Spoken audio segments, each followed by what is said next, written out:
Your honour, शहीद स्मारक पर हुए गोलीकांड के जिम्मेदार ब्रिगेडियर सूर्यदेव सिंह ही हैं। इन्हीं के कहने पर गोली चलाई गई, जिसमें कई बेगुनाह लोग मारे गए।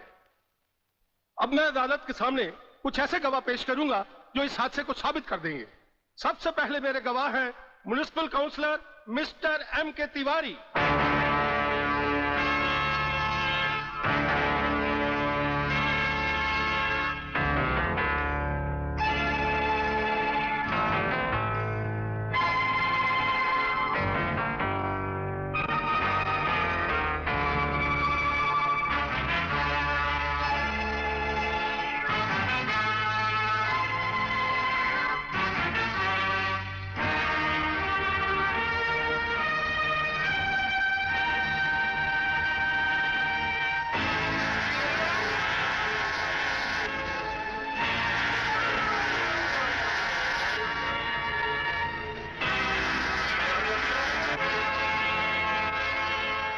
योर ऑनर, अब हमारा आखिरी एक ऐसा चश्मदीद गवाह है जिसकी सच्चाई पर कोई शक नहीं कर सकता, और वो है इंस्पेक्टर शिवाजीराव वागले।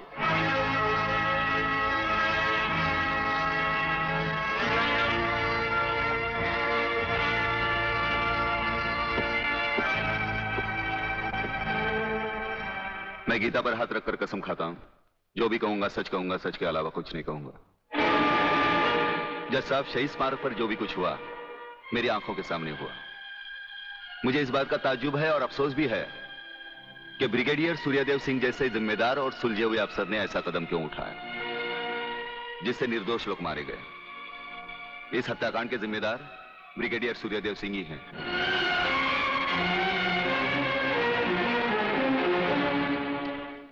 ब्रिगेडियर सूर्यदेव सिंह, अदालत ने आपके खिलाफ सारे बयान सुने। आप अपनी सफाई में कुछ कहना चाहेंगे या आपका कोई वकील है? हम अपनी डिफेंस खुद करेंगे, सिर्फ आपकी इजाजत चाहिए। इजाजत है? आप गीता पर हाथ रखकर कसम खाइए, जो भी कहेंगे सच कहेंगे, सच के सिवा कुछ नहीं कहेंगे। जज साहब, क्या अदालत को यकीन है कि गीता और कुरान या बाइबल जैसे पवित्र ग्रंथों पर हाथ रखकर जो गवाहियां दी जाती हैं वो सच होती हैं? अगर इन कस्मों के बावजूद भी गवाह सच नहीं बोलता तो फिर अदालत में इन पवित्र ग्रंथों का अपमान किस लिए जज साहब?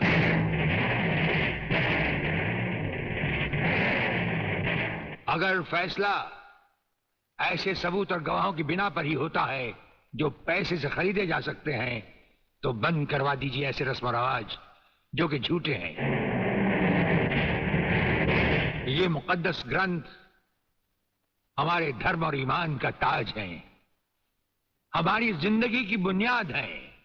हम ये कसम खाएं भी तो कैसे खाएं? यह अदालत आपकी दलीलों की कदर करती है ब्रिगेडियर साहब, लेकिन यह अदालत की बरसों पुरानी रस्म है जो मैं नहीं बदल सकता। तो फिर हम भी अपने जमीर के खिलाफ नहीं जा सकते, चाहे वो अदालत हो या जंग का मैदान। आप अपना फैसला सुनाकर अदालत की रस्म को पूरा कीजिए। तमाम सबूत और गवाहों के बयानात को मद्देनजर रखते हुए यह अदालत इस नतीजे पर पहुंची है कि शहीद स्मारक पर बेगुनाहों पर पुलिस ने गोली ब्रिगेडियर सूर्यदेव सिंह के कहने पर चलाई। इसलिए यह अदालत ब्रिगेडियर सूर्यदेव सिंह को 1 साल कैद की सजा सुनाती है।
हमारी मीटिंग का बंदोबस्त हो गया?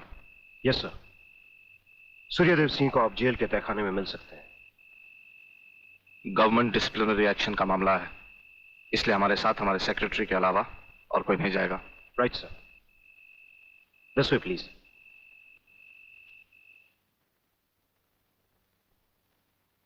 आप इधर उधर देखने की तकलीफ मत उठाइए मंत्री साहब, हम देख भी चुके हैं और सुन भी चुके हैं।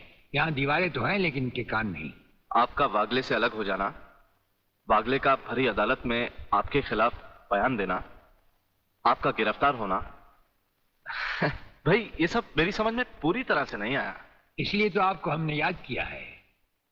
और जब कभी जरूरी समझा जाता है तो इंस्पेक्टर वागले इसी तरह भेस बदल कर हमसे मिलने यहाँ आते रहते हैं।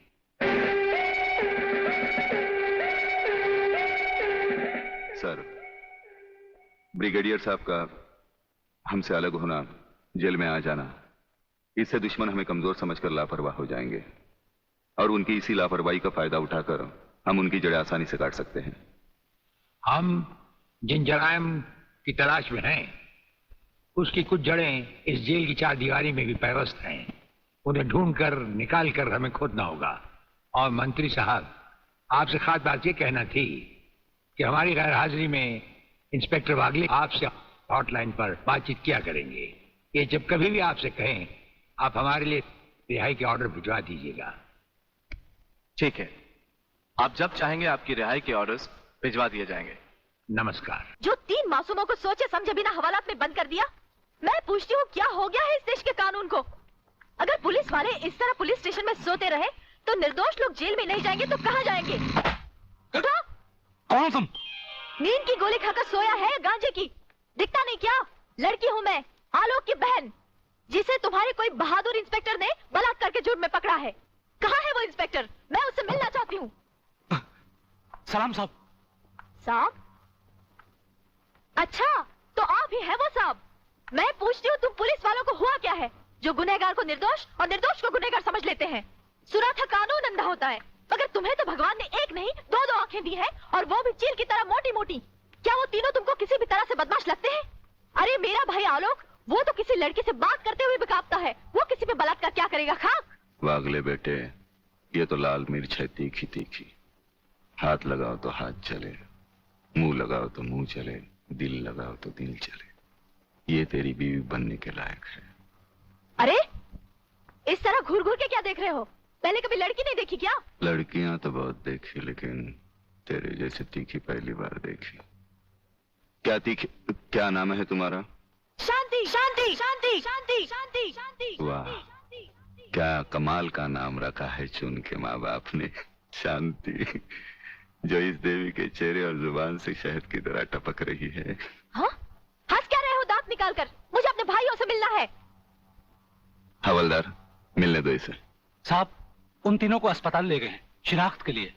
संजय चौहान, आलोक वर्मा और अली खान, यही वो 3 लड़के हैं जो आपको अस्पताल में छोड़कर भाग गए थे।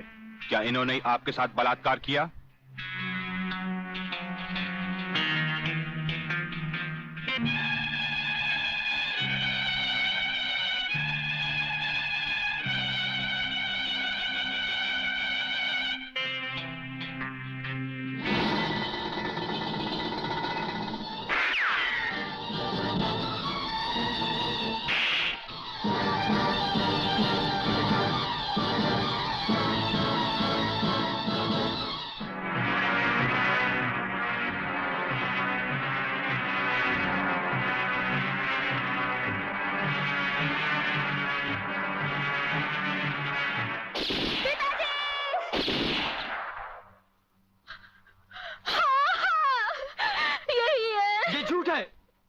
ये सरासर झूठ है।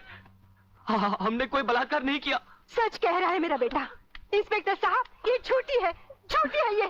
तुम लड़की नहीं, लड़की के नाम पर एक कलंक हो। अरे जरा इन मासूम चेहरों को देखो जिन पर तुमने मौत की स्याही पोत दी है। इनकी सहमी हुई आंखों को देखो जिनमें तुमने मौत की दहशत भर दी है। और फिर मेरी आंखों में आंखें डालकर देखो, क्या इन्होंने तुम्हारे साथ बलात्कार किया था? इंस्पेक्टर, कौन है ये औरत? इसे बाहर ले जाओ। हवलदार, पकड़ लो इसको। खबरदार, अगर किसी ने भाभी को हाथ लगाया तो।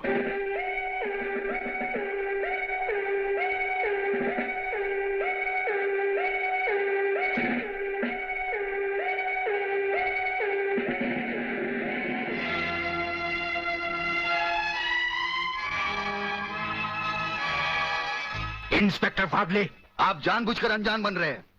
आप अच्छी तरह जानते हैं कि ये डीआईजी रुद्र प्रताप चौहान की पत्नी है।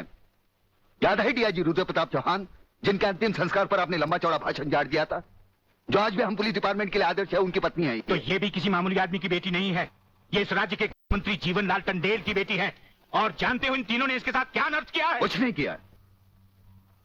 ये किसी की साजिश है जिसमें इन तीनों को फंसाया जा रहा है। लेकिन मैं भी दूध का दूध और पानी का पानी करके रहूंगा।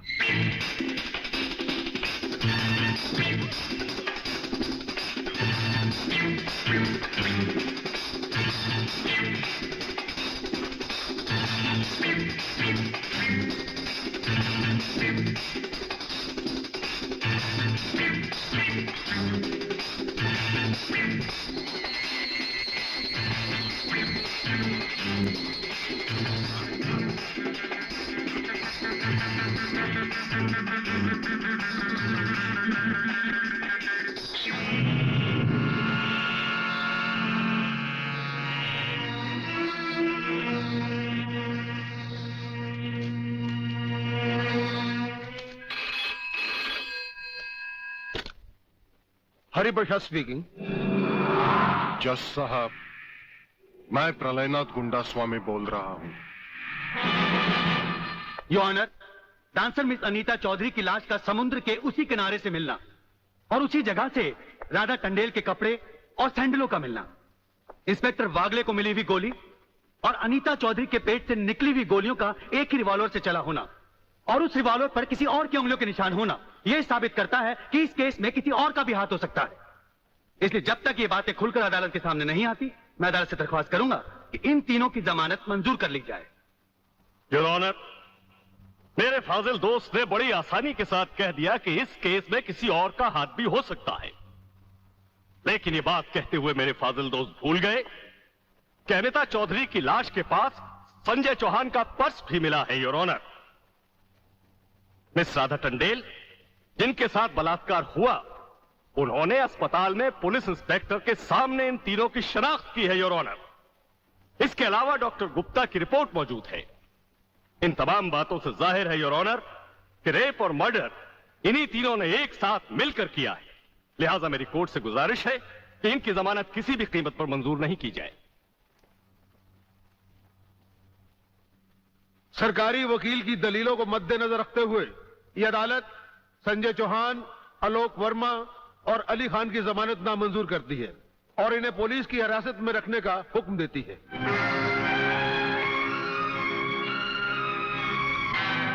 योर ऑनर, मैं इंस्पेक्टर वागले इस केस की छानबीन मैं कर रहा हूं। अदालत से इस केस के बारे में कुछ कहने की इजाजत चाहता हूं। इजाजत है। Thank you sir.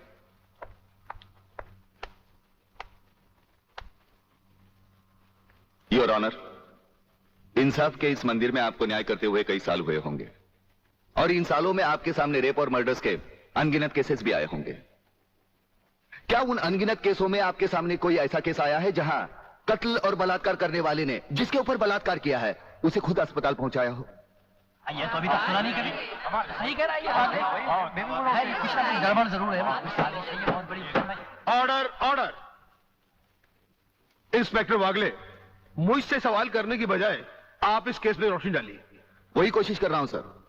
अदालत सरकारी वकील की जिन दलीलों को मद्देनजर रखते हुए इन लड़कों की जमानत नामंजूर कर रही है, मैं उन्हीं दलीलों के बारे में कुछ कहने की इजाजत चाहूंगा। इजाजत है। सरकारी वकील का कहना यह है कि अनीता चौधरी की लाश के पास संजय चौहान का पर्स मिला। हो सकता है बेहोश राधा टंडेल को उठाते वक्त वो पर्स वहां गिर गया हो। अब इनका कहना यह है कि राधा टंडेल ने इन लड़कों के खिलाफ बयान दिया है। यह भी तो हो सकता है कि वो बयान उसने किसी के दबाव में आकर दिया हो। जिस डॉक्टर ने बलात्कार की रिपोर्ट बनाई वो भी खरीदा गया हो। आपकी इन दलीलों से अदालत अपना फैसला नहीं बदल सकती। यह फैसला आप जबरदस्ती इन पर लाद रहे हो। इंस्पेक्टर वागले, अगर मैं चाहूं तो अदालत की तौहीन के जुर्म में मैं तुम्हें अभी टर्मिनेट कर सकता हूं। कोई परवाह नहीं है मुझे इस बात की। मेरा तो विश्वास उठ गया इस कानून से। कौन सा कानून, कैसा कानून? यह कानून तो चंद मुजरिमों की रखेल बन बैठा है। इसलिए लोग अदालत का दरवाजा खटखटाने के बजाय गुंडों की चौखट चूमते हैं। Take him out of the court. अगर जिंदगी में किसी से रिश्वत ना ली हो तो ही मुझे हाथ लगाना।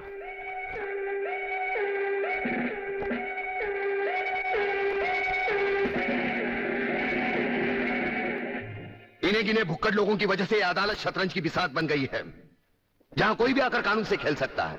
लेकिन इन खिलाड़ियों को अगर मैंने सच्चा कानून नहीं सिखाया तो मेरा नाम भी शिवाजीराव वागले नहीं।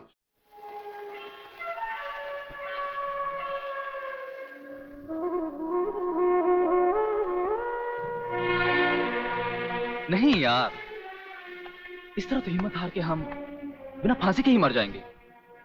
ये क्या हो गया तुम दोनों को यार? अली, सोचता हूं मेरी बहन शांति पर क्या बीत रही होगी। मुझे पढ़ा लिखा कर एक बड़ा इंसान बनाने के लिए क्या कुछ नहीं किया उसने। लोगों के घर में काम कर करके अपने हाथों पे मेहंदी की जगह छाले डाल ली उसने। आलोक, तुम्हारी तो वो सिर्फ बहन है, मगर मेरे लिए वो बहन भी है और मां भी है। अगर बचपन से ही उसका प्यार मुझे ना मिला होता तो शायद ये अनाथ सड़कों पर ही अपना दम तोड़ देता। मेरी मां पर भी क्या बीत रही होगी।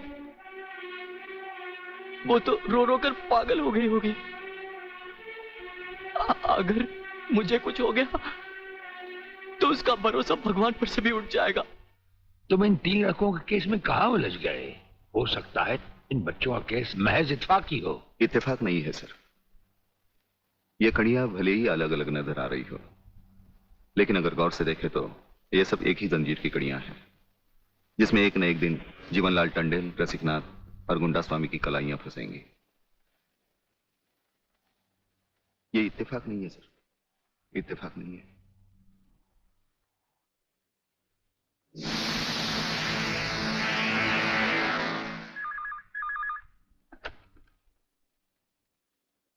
हेलो सर, मैं तुम्हारी आवाज अच्छी तरह पहचानता हूं जेलर। तुम वहां से कुछ नहीं बोलोगे, सिर्फ सुनो, क्योंकि जब से तुम्हारी जेल में सूर्यदेव सिंह आया है तुम्हारी दीवारों के भी कान हो गए हैं। मुझे वागले और उसकी मीटिंग का पता चल चुका है। वो 3 लौंडों के केस की सीढ़ी बनाकर मुझ तक पहुंचे, उसके पहले उसकी सीढ़ी के हर डंडे को काटकर फेंक दूंगा मैं। सुनो जी, मुन्ना और उसके खतरनाक खूनी साथियों को आज रात को पुलिस की वर्दी में जेल से बाहर निकाल दो और उनको समझा दो पुलिस स्टेशन जाकर उन तीनों लड़कों का बिल आत्महत्या के नाम पर फाड़ दें।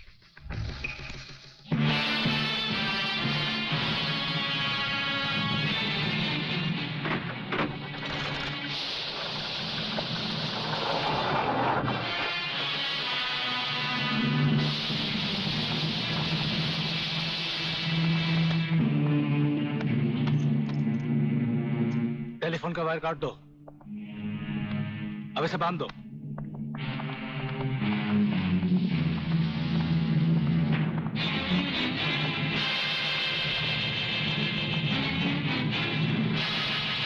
डरो मत, तुम्हारी जमानत हो चुकी है।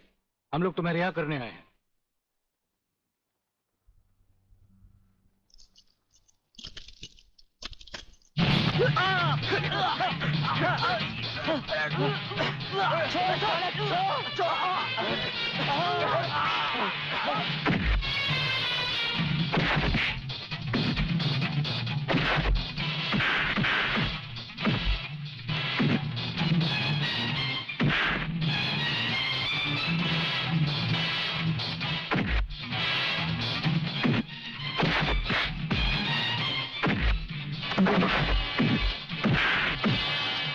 छोड़ना मत संजू।